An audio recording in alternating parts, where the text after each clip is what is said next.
किसान भाइयों, आज ये हमारा पार्ट 12 है और इसमें हम बात करेंगे अजोला उत्पादन में होने वाली 10 बड़ी गलतियां जो हम किसान मोस्टली अजोला उत्पादन जो करता है, जिनको बहुत सारी जानकारी नहीं होती है, समझाने के बाद भी कई बार उनको याद नहीं रहता। तो 10 बड़ी गलतियां जो उसके बारे में हम चर्चा करेंगे।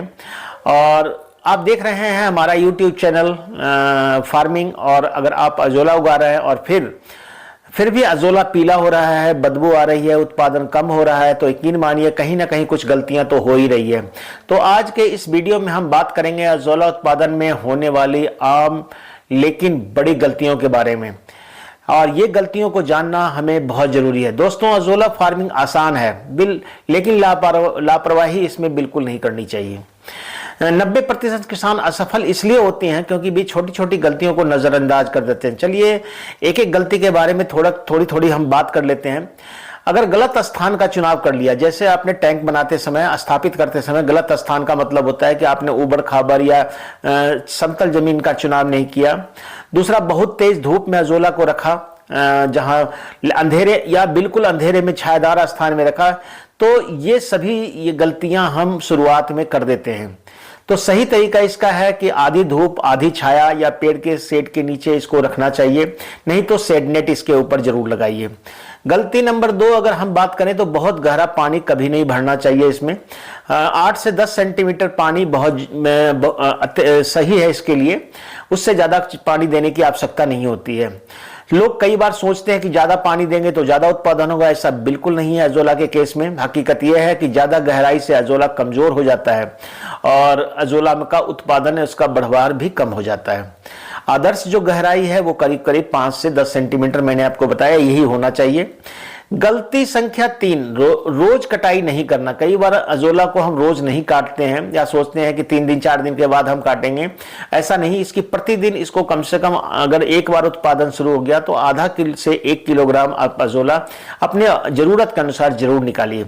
अजोला को कई दिनों तक ऐसा ही छोड़ देने से नतीजा क्या होता है कि उसमें सड़न हो जाता है, बदबू आने लगती है और ग्रोथ रुक जाता है। इसलिए आप इसको हर बार निकालते रहिए। रोजाना या एक दिन छोड़कर कटाई अवश्य करें, इसका समाधान है। उसके अलावा एक गलती होती है कि गोबर खाद का ज्यादा डाल देना। कई बार लोग किसान सोचते हैं जितना ज्यादा गोबर डालेंगे उतनी ज्यादा बढ़वार होगी, ऐसी बिल्कुल नहीं है। बहुत ज्यादा गोबर नहीं डालना चाहिए। अजोला बेहतर अजोला या गलत सोच है कि ज्यादा पोषण देंगे तो ज्यादा अजोला होगा या अच्छा अजोला होगा, ये बिल्कुल गलत है। इसका नुकसान होता है कि पानी खराब होने लगता है, ज्यादा गोबर डालने से कीड़े पड़ने लगते हैं और कई बार फंगस भी पड़ने लगता है। तो हमेशा सीमित मात्रा में ही खाद डालें। जो आपको वैज्ञानिक ने बताया है कि 15 दिन या 1 महीने में 1-8 किलोग्राम गोबर को पानी में घोल करके आप डाल सकते हैं, इससे ज्यादा मात्रा ना डालें। कच्चा गोबर बिल्कुल ना डालें। अगर इसके अलावा एक गलती ये भी किसान करता है कि पानी समय पर नहीं बदलता है। महीने तक वही पानी चलाते रहने, कई 6-8 महीने तक वही सी पानी में पानी डालते रहते हैं, निकालते रहते हैं। कम से कम 6 से 8 महीने में एक बार पूरा टैंक को खाली करके और जो आपका प्लास्टिक का एक साइड से खोल करके पानी को, सारा कचरा को निकाल दीजिए और उसमें नया पानी डाल करके उसमें फिर गोबर और मिट्टी का हल्का सा घोल डाल करके उसके बाद आप उसमें अजोला को फिर से डाल सकते हैं। इसका नतीजा, अगर आप वही पानी चलाते रहेंगे तो क्या होगा, पानी से बदबू आने लगेगा और उसमें हो सकता है कि थोड़ा सा वैसा तत्व बन जाए जो पशुओं को खाने में थोड़ा दिक्कत हो, तो बदबू नहीं आनी चाहिए। इसका हल यह है कि 7 से 10 दिन में एक दो बाल्टी पानी 15 दिन में आप इसमें डाल दें और 1-2 बाल्टी पानी आप इसमें से निकाल दें। ये सबसे अच्छा तरीका है और इसमें ये कंटिन्यूअस आप करते रहेंगे तो 6 से 8 महीने तक पूरा पानी बदलने की आवश्यकता आपको नहीं होगी। ये ध्यान रखने वाली बात है। खराब या पुराना अजोला कल्चर, कई बार बीज हम डाल देते हैं जिसको कल्चर बोलते हैं, जो बीज हम लेकर के आते हैं पहले बार, तो वो खराब नहीं डालना चाहिए, ताजा ही डालना चाहिए। कई बार ऐसा भी होता है कि हम किसी से मुफ्त में कल्चर ले लेते हैं तो उसका नुकसान होता है, बीमारी होती है या धीमा ग्रोथ होता है। तो अच्छा सा कल्चर, स्वस्थ कल्चर ही अजोला के लिए शुरुआत में डालना चाहिए। स्वस्थ, हरा और तेजी से बढ़ने वाला कल्चर लें। उसके अलावा जो गलती होती है कि तापमान पर ध्यान नहीं दिया जाता है। बहुत ज्यादा गर्मी या ठंड में भी कोई सुरक्षा की व्यवस्था अगर अजोला के ऊपर नहीं करते हैं तो इसकी बर्बाद धीरे भी पड़ जाती है। जो औसतन माना जाता है कि 20 से 30 डिग्री सेंटीग्रेड तापमान बहुत अच्छा है। इससे ज्यादा टेम्परेचर होगा तो अजोला का कलर चेंज होने लगता है। तो किसान भाइयों, इसको बहुत ज्यादा ध्यान रखने की आवश्यकता है। सर्दी में पॉलीसीड जरूर लगानी चाहिए और इसके अलावा कई बार कीट मच्छर लार्वा का प्रकोप हो सकता है अगर आपने गलत तरीके से इसकी देखभाल, अन्यथा मैंने देखा है कि अजोला के प्रोडक्शन के ऊपर, जो उसका अजोला के बेड के ऊपर मच्छर की पनपने की संभावना बहुत कम रहती है।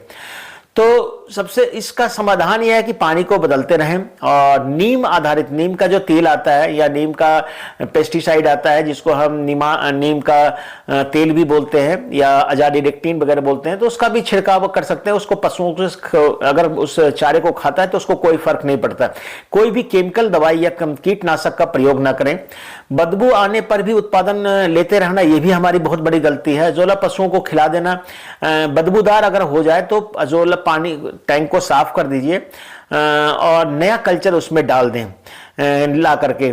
उसके अलावा अगर नियमित निरीक्षण नहीं करते रहने से कई बार पानी नहीं रहता या पानी का हाइट नहीं रहता या पानी उसमें कम हो जाता है, सूख जाता है, तो ऐसे कंडीशन में या बदबू आने लगती है, तो नियमित इसके निरीक्षण जरूर करते रहना चाहिए। इसके अलावा दोस्तों, अगर आप रोजाना 10 मिनट अजोला बेड के पास जाइए, वहां पर देखिए कि वो ठीक से चल रहा है, अच्छी ग्रोथ हो रही है, उसका रंग बहुत बढ़िया है, तो आप उसका रोजाना देखना, साल भर का उसका फायदा आप ले सकते हैं। तो दोस्तों, अगर हम 10 गलतियों से बच जाए, यकीनन जो हमने 8 से 10 गलतियां आपको बताई है, इस तरह की गलतियां किसान करते हैं, तो अजोला उत्पादन अपने आप दोगुना होता जाएगा और आपको लगेगा कि अजोला का प्रोडक्शन के बारे में आप सारी चीज जान चुके। बड़ी छोटी छोटी बातें हैं, लेकिन इसको ध्यान रखने वाली बातें, ये बहुत कॉम्प्लिकेशन नहीं है। आप ये 5 मिनट 10 मिनट से रोज टाइम देंगे तो आप इसकी देखभाल आराम से कर सकते हैं। अगर वीडियो आपको उपयोगी लग रहा हो तो लाइक करें, शेयर करें, चैनल को सब्सक्राइब अवश्य करें। और ये जो है दोस्तों, जो आप देख रहे हैं अपने इसमें वीडियो के हर पार्ट में, तो ये आपको अजोला उत्पादन से संबंधित सभी जानकारियों को देगा। जो नए किसान स्थापित हुए, जो उनको वीडियो यह जरूर शेयर करें। तो किसान भाइयों, धन्यवाद।